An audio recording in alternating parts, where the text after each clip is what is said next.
মূল্যস্ফীতি যেটা আমাদের চ্যালেঞ্জ ছিল, বিশেষ করে খাদ্য মূল্যস্ফীতি কমে গেছে, কারণ আমরা আশা করছি এটা ক্রমাগত কমবে। নন ফুডটা একটু আস্তে কমছে, কারণ নন ফুডের অনেক রকম ফ্যাক্টর আছে, আপনারা জানেন, জ্বালানি প্রাইসটা সেটা। আচ্ছা, আজকের এই ভালো নিউজটা একটু ভালোভাবে পোর্ট্রে করেন। আমি অন্য পেপারে ডেইলি স্টার, প্রথম আলো একটু কভার করেছে, আপনারা অন্যরা কেউ কভার করেন না, কিন্তু এই দুইটা পত্রিকা ভালোই লিখেছে যে 35% মধ্যে এটা লয়ে। আর আজকে আমরা মেইনলি এলএনজির ব্যাপারে এসে করেছি, তারপরে গাইবান্ধা কতগুলি স্কুল শেল্টার, মানে যেটা এলজি মন্ত্রণালয়, তারপরে আপনার এই সারের ব্যাপার তো আছেই। আমরা এটার উপর বেশি নজর দিই, সারের জন্য কোনো অভাব না হয়, ইউরিক সারের ব্যাপারে এইটা কতগুলো অ্যাপ্রুভ করেছি। আর মেইনলি এই জিনিসগুলো আর কি আজকে।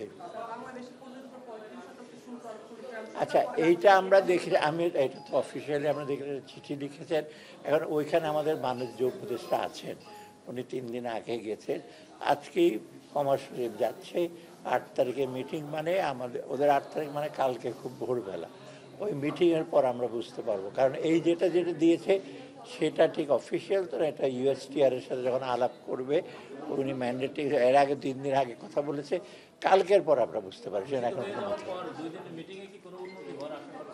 আমরা আশা করি ডেফিনেটলি, এবং আমরা যদি যাই হোক, আমরা সেটার প্রেক্ষিতে আমাদের অন্য আমরা আমাদের যে মেজাজগুলি আছে এগুলো আমরা নেব ফিরে আসার পরে। ওটা না, কারণ এখন বৈঠকটাতে কিন্তু মোটামুটি কিন্তু পজিটিভই। এই যে 6 তারিখ বোধহয় একটা মিটিং হয়েছে, মোটামুটি কিন্তু ভালো ইসে আছে এখন।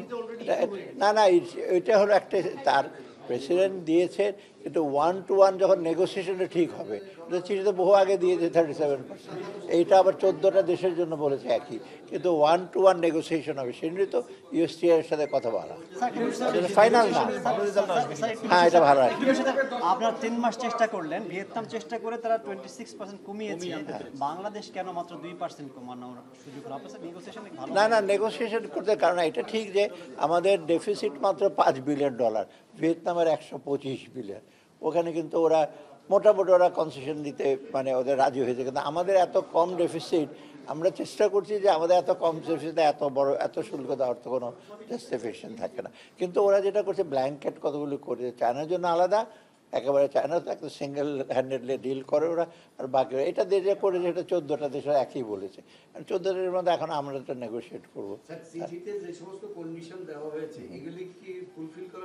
এখন তো আমি কিছু বলতে পারবো না,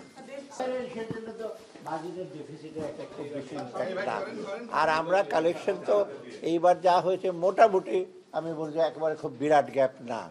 আর আগামী বছর আমরা চেষ্টা করছি শুধু ট্যাক্স ভ্যাট না দিয়ে সিস্টেমটা চেঞ্জ করলে দেখবেন কালেকশনটা অনেক বেশি হবে, লিকেজ হবে না, ব্যবসায়ীদের সাথে কোনো আঘাত করে কোনো কিছু করতে পারবে না।